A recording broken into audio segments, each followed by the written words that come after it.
Hey everybody, Nicholas Snow here, your favorite promo homo, and I'm on the patio at 849 Restaurant and Lounge with two Broadway stars, Craig Ramsay and Catherine Wreford. Hey you two. Hi. Oh, hi.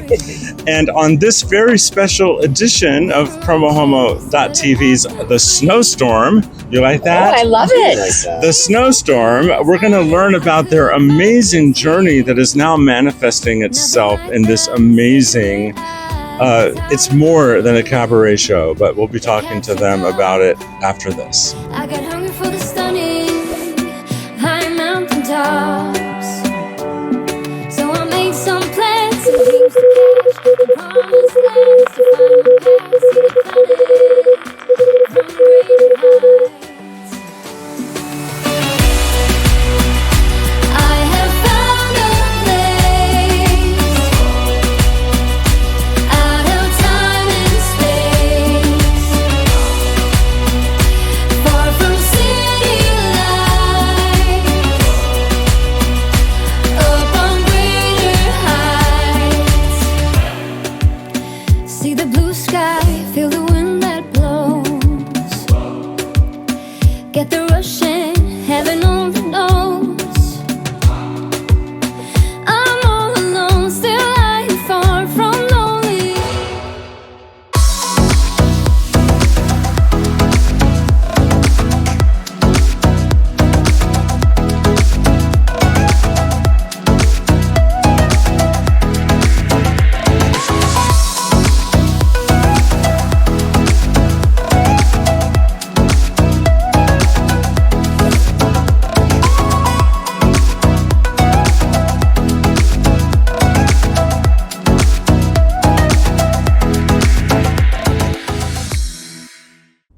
And we're back. So I had the privilege, I'll say it to you two, I had the honor and privilege of being in the audience for the world premiere of your new show.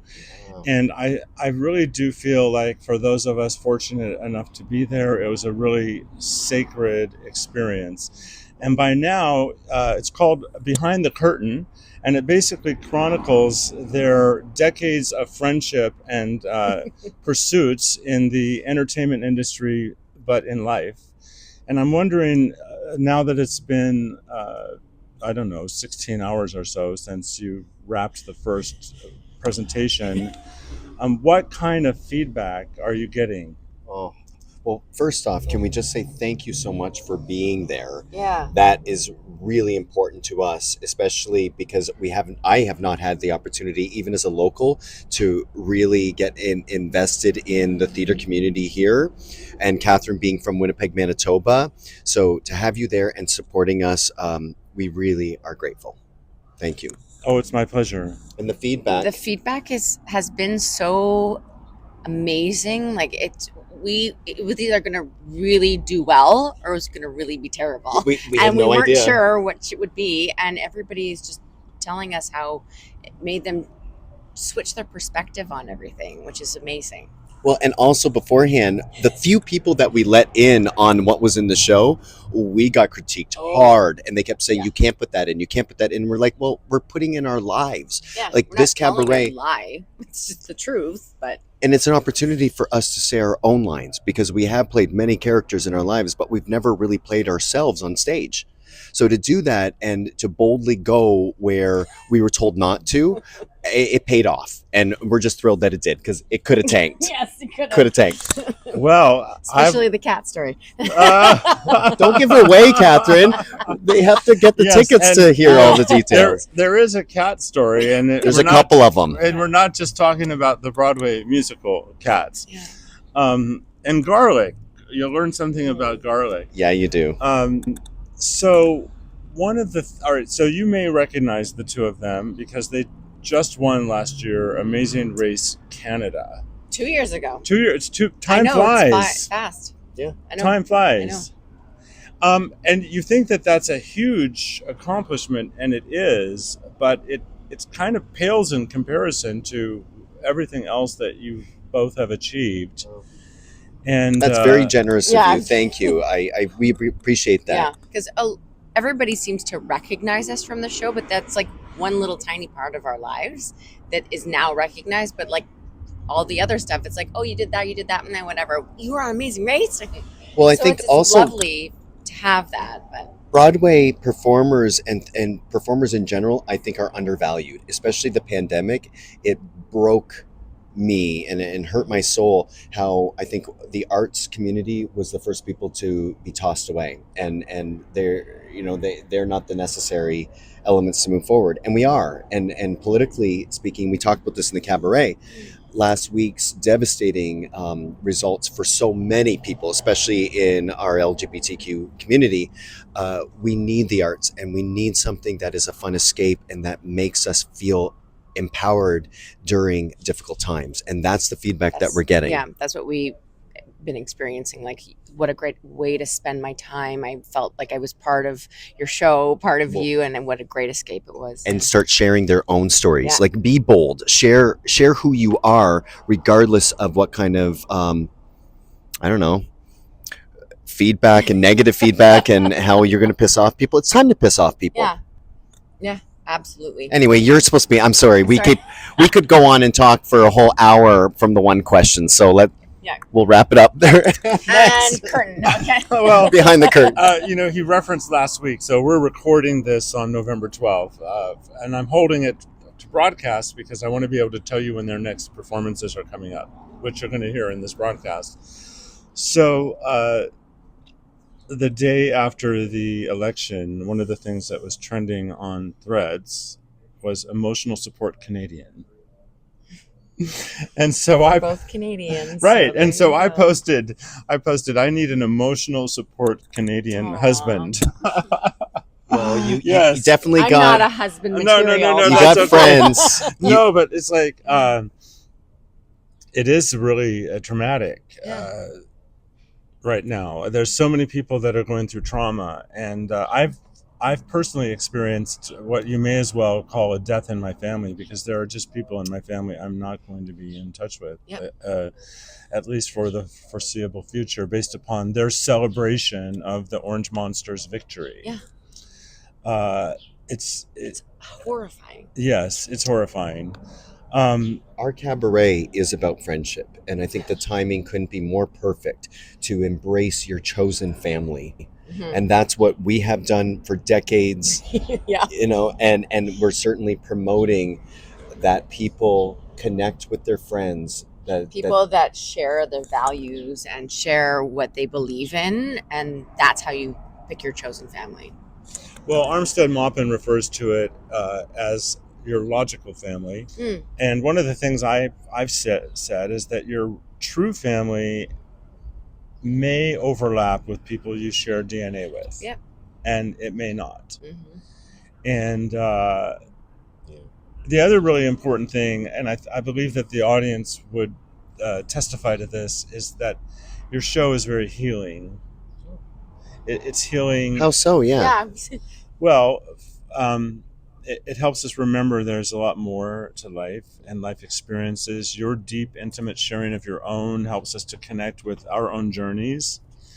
And it's also a reminder, at least for me personally, that nothing is as it seems on the surface. Mm-hmm. Like, I first interviewed you fresh after your win. It was virtual, and it was an in-depth conversation, but it just scratched the surface of what we learn. And of course, a lot has gone on for both of you in the last 10 years that I don't want to give it all away, but it's very transformative.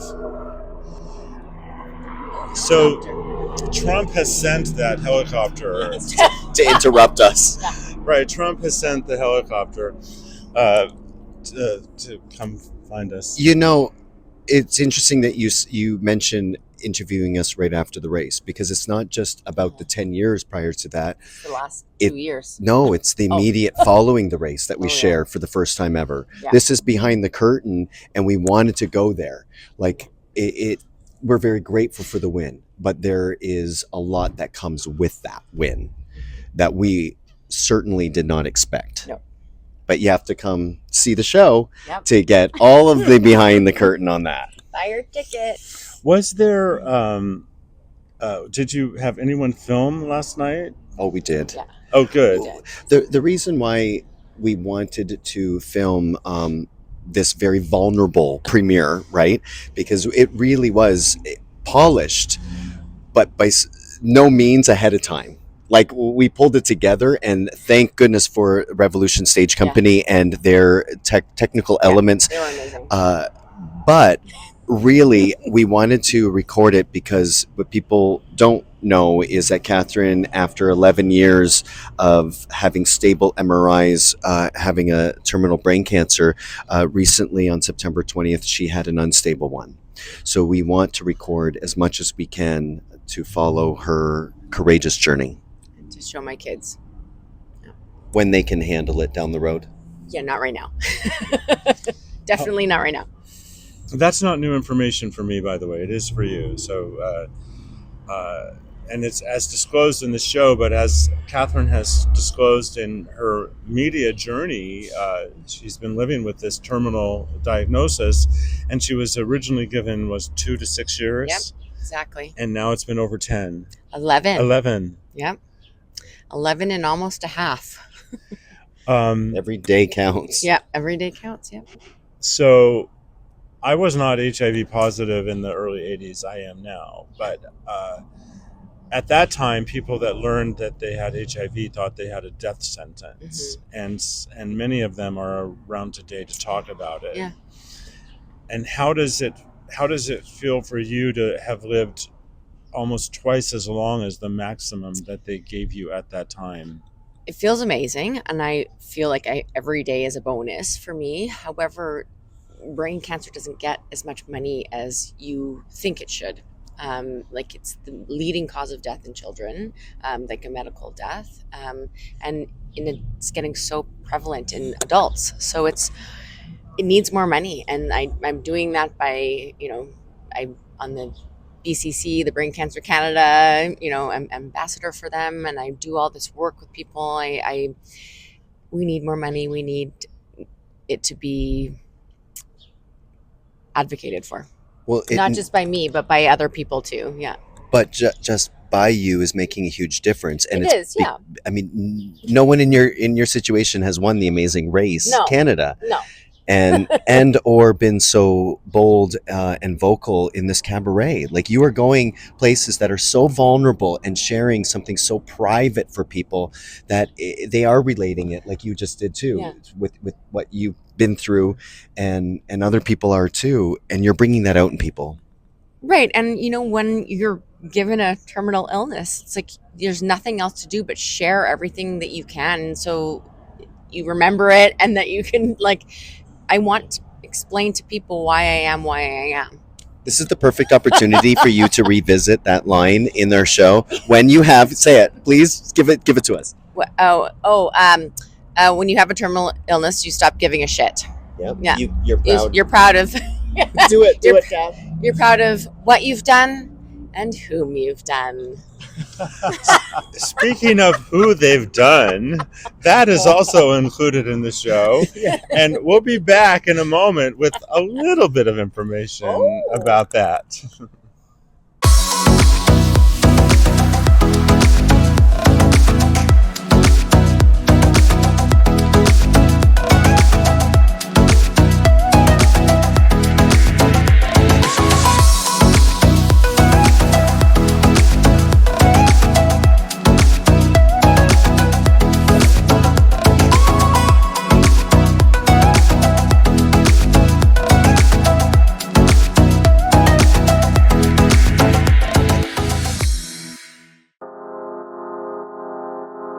Like a diamond, you alone.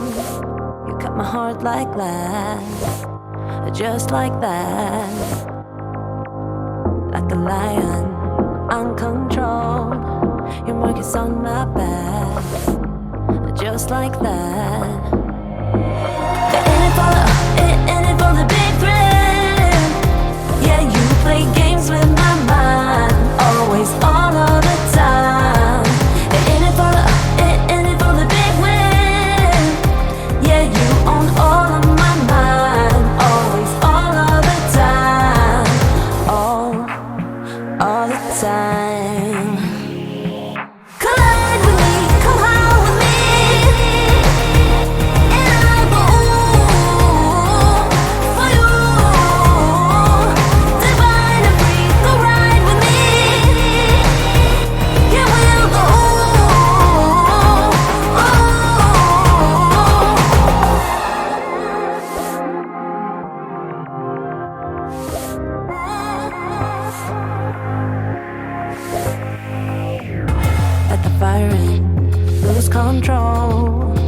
like to burn out fast.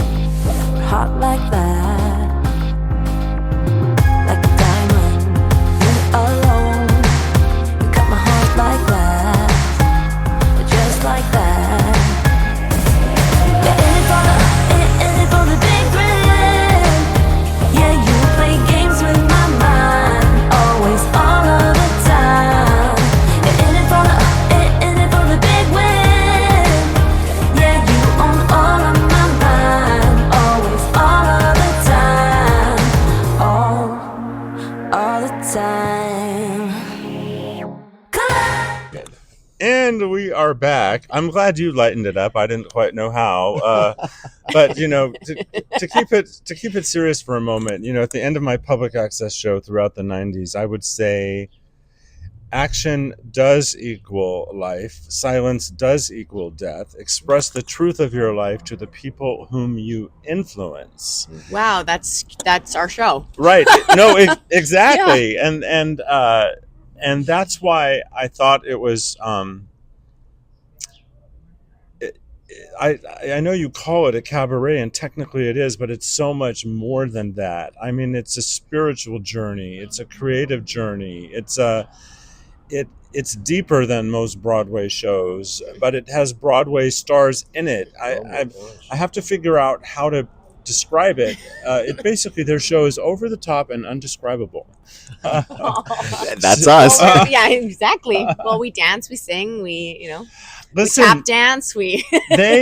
And let me tell you, they dance like they dance as good as they have always danced. I can't believe you That's are not walking. true, actually. I can't believe you are walking today. 20 plus years ago was a lot easier than it is now, but Catherine can. Catherine's such a pro. Yeah.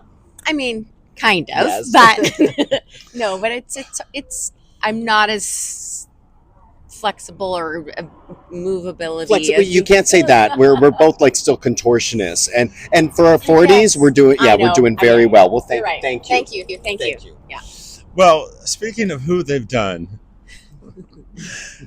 all right, I'm not going to give it away, but the last person, it was revealed that you both done him. Is that like? Well, that's your mind going to done him. Yeah. That's not how it's presented. But however, we definitely both Dated have. him.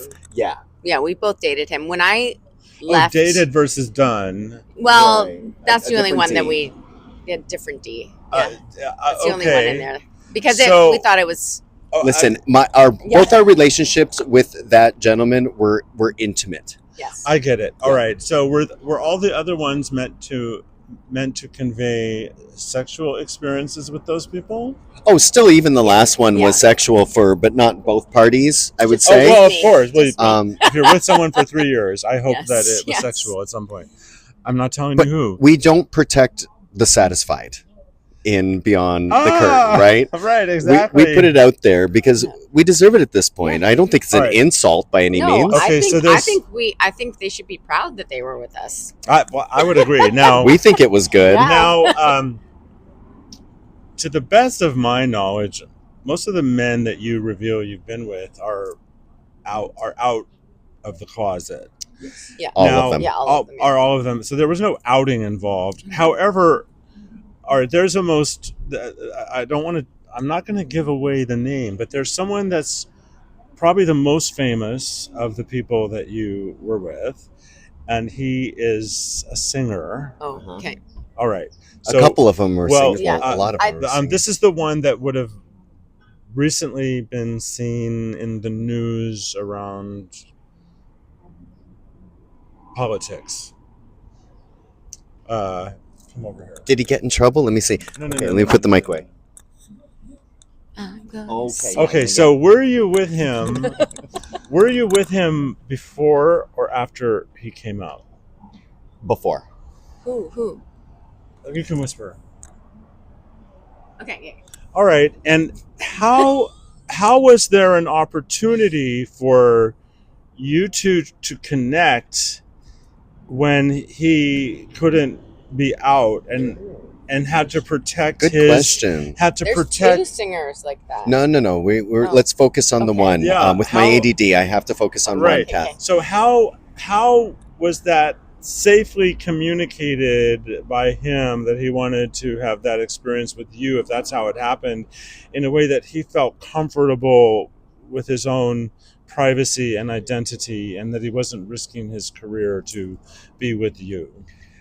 That's because it was a while ago, and he had a lot of security because I was a naive Canadian, and I really had no idea that it was him at the time, because I was told that he was a flight attendant, and that I was like, but you look so much like this singer. And he said, I get that a lot. In fact, I've done some extra work for him, but no, I'm not.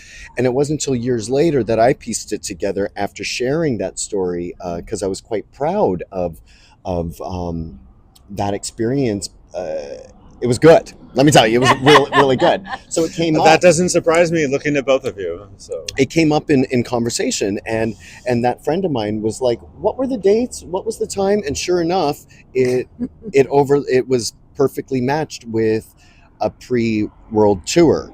So then it made sense, and then it was confirmed afterwards, but in a loving way. Like, it worked for both of us, let's just say that.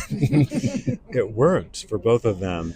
And so, Catherine, you disclose a 3-year romance with someone who's also very famous, and as you That's easily That's Googleable. Jeff.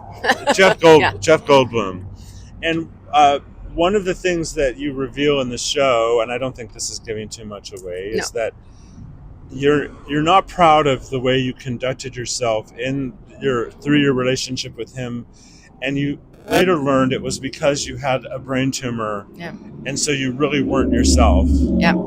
I couldn't figure it out either. Right, you weren't yourself, and I was wondering, are you? How do I ask this? Just ask me. All right. So, have you participated in official recovery programs around your past experiences with drugs, for example? I mean, it wasn't really that terrible, but I just sort of stopped and went to nursing school. But so what's the question? Well, like, did you have to? Was your problem significant enough that it required intervention, recovery, professional help? I went to anorexic facility in Los Angeles. Okay. But also, in terms of the drugs, you were correct me if I'm wrong, but you were experimenting with that because you knew something was wrong going on in your life, and you were escaping from all people. Me, Jeff, everybody. I was escaping from everybody, and I Including didn't know yourself. why. I was just like, I don't want to be here. I wasn't suicidal, but I didn't want to be in my body. I just didn't know what was going on. It was short-lived experimenting with drugs. Then you moved on to then trying to nursing school. Yes, being a mortgage banker. I was a mortgage broker, and then that's when I was doing all this terrible stuff, and then I was with a terrible person, and then I left and then I went to nursing school. The terrible person, by the way, is not Jeff Goldblum. No, not at all. Well, I've participated in recovery programs around food issues, sex issues, relationship issues. I'm 23 years sober, and it takes a village to keep this person happy, whole, and healthy. Right now I have a therapist. I have from Cancer Care. I have another therapist that helps me deal with the ex and all that kind of stuff. So I feel very surrounded by love, and because of my chosen family and all the people that are surrounding me right now, I have so much support, and I'm so grateful for that. And brain cancer diagnosis was a huge change in your life, and it readjusted your priorities, and since then you've taken so many measures to take care of yourself and your health, your well-being, and the people around you. And the one that I needed gone the most is now almost gone. Yeah. And I'm not giving away that either, because really you need to buy the ticket, because it's worth 10 times more than you'll pay for it. So when we come back, I'm going to have these two amazing human beings say a few things to inspire you.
And we're back. It is 3:30 in the afternoon, and we're in November, and we're sitting outside. I know you're a little chilly. No, I'm actually fine now. But I mean, there are not many places in the world right now where we could be doing. I'm in shorts and short sleeves. I am too. Yes. But in Winnipeg, where I'm from, it's like minus something right now. So I don't even want to think about it because I'm going back there on Friday. But it's cold there. Yes. And I'm happy to not be there right now. Well, I'm over 6 feet tall, and my last name is Snow, so I always like to say that over 6 feet of snow has hit Palm Springs. I see what you did there. Yeah. Oh, we should have had you help write our cabaret.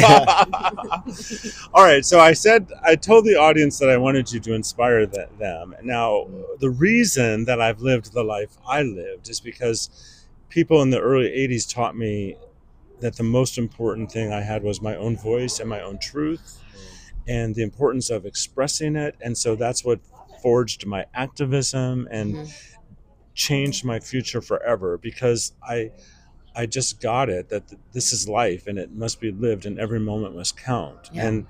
And in different ways, you both have had the same lessons, but even without that life and death sort of messaging and that sort of messaging about the finality of it all, there are many people out there that just have never given themselves permission to identify and follow their dreams. Right. And I'm wondering if you could share how it was early in your friendship that you both identified you wanted to be on Broadway and you gave yourself permission to go for it. Yeah. That's a good question. For me, I always knew I wanted to do it. I'd never been to New York. I'd never seen what it was. I just knew that was something I wanted to do, and I just wouldn't listen to anybody that said I couldn't do it. People would say to me, only 0.002% of people ever make it to Broadway. And I was like, well, I'm going to be that 0.002%. And it just never crossed my mind that I wouldn't do it. It was just ingrained in me that's my goal, was to do that. And I did it. And I can't imagine not doing it. It's just, I just told myself over and over again, not this time, but I keep trying. And the worst thing somebody's going to say to you is no. If you ask, most people say yes, but sometimes they'll say no, but most of the time people said yes. For me, manifestations can only happen if you follow your heart and what feels good. And I think a lot of people get stuck in the ego of, I want this and I want it my way, my timing, my everything. And it doesn't work like that.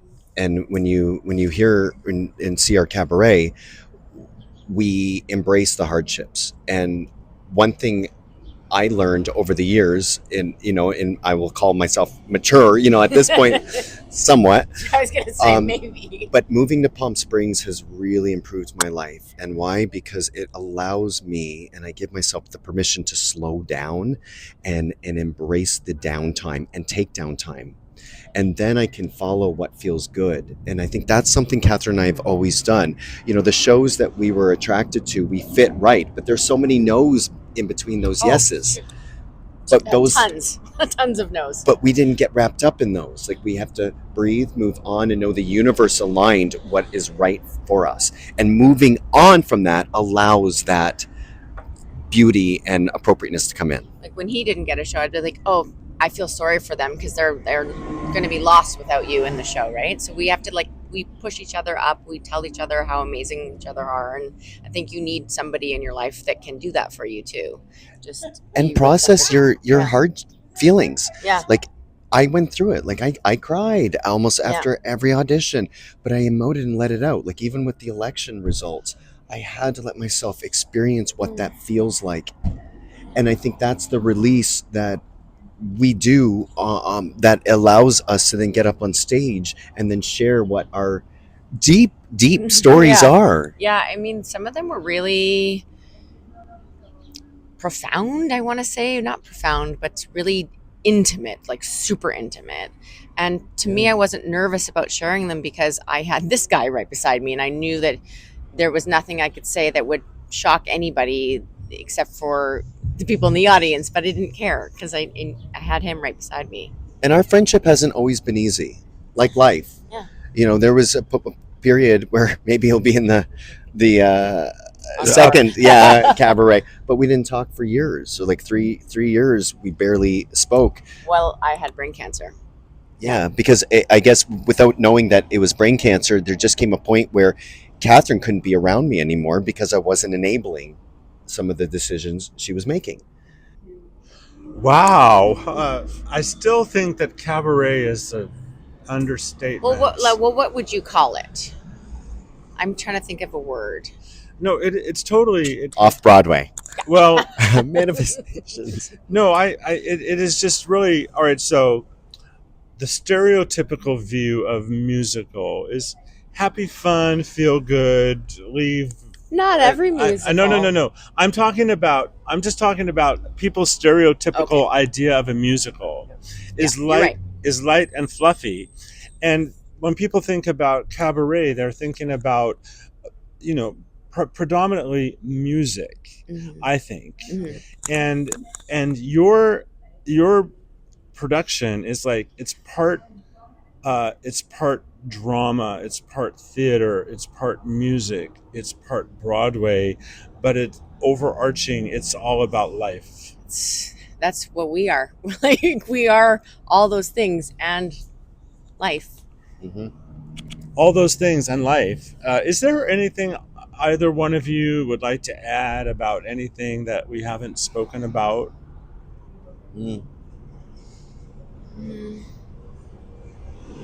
I don't think so. I don't know. But having the premiere of our show and getting the feedback that we have, we would love more feedback. Like, I can't wait to continue to do this show because it's like reality TV. I think people that sit there feel invited to join in the conversation. Yeah. Not just about our lives, but about what we're presenting. And I really embrace that. In other shows, if someone says something and critiques your performance, you're like, oh, okay. But in this one, it's like, oh, really? How so? And I think it will reshape what we offer when we come back in April here, how we even present some of the stories. So thank you all for being there and being part of our lives in Cabaret. Well, last night I heard someone mention to you, Catherine, some feedback that sort of meant that, you could improve this or tighten up this. I mean, that was sort of the subtext of what I was interpreting them to say. But I thought, I just felt like everything that happened in the way that your performance unfolded felt so authentic and organic and natural.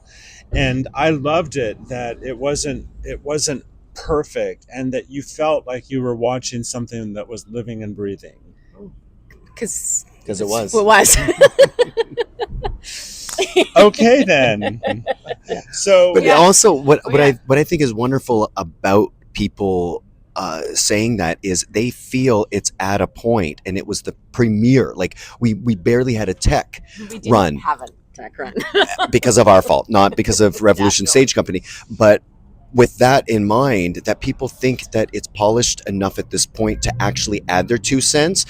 Like if we can start this way, where are we Right. going to take it to? That's what's exciting. And also too, it's like, when I mess up and I like second act, we didn't have our iPads on there, and I came on like, oh, We forgot I gotta them. go back and get them.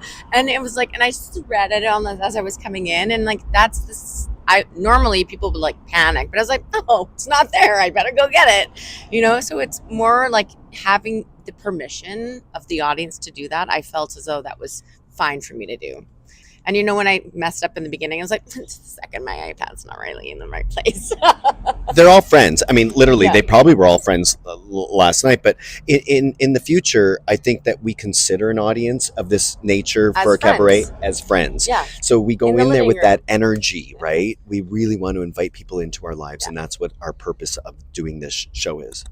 Telling them a story in our living room over a cup of coffee. Or a glass of wine, Or a glass of wine, but I couldn't drink before the show. No, so not this show. not this It's show. It's too much to drink before the show.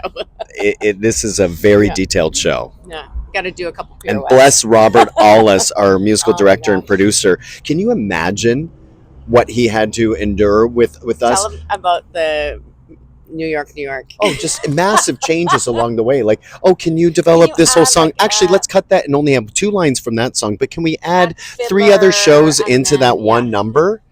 Like, he deserves some He said, Palm Springs Huge Award "Yeah, with this. Sure, yeah, we can do that." And I was like, really? Saint Ollis. Yeah. St.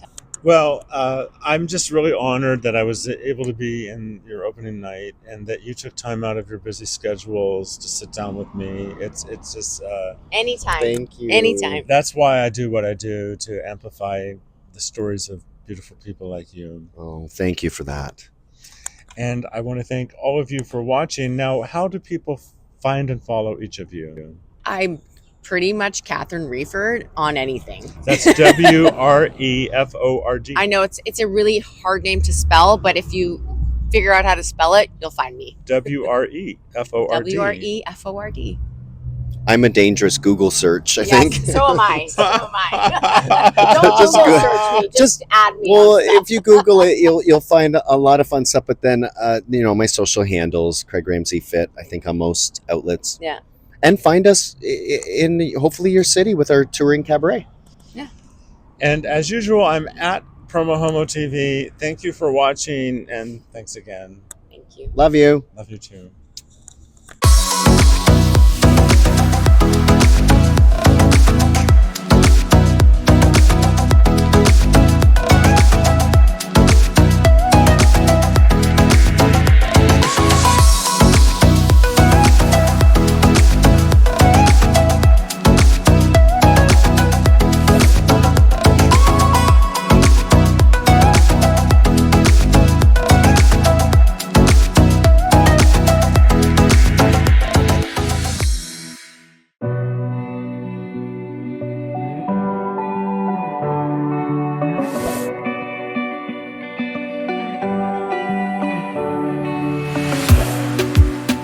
In a safe place, I got room to breathe.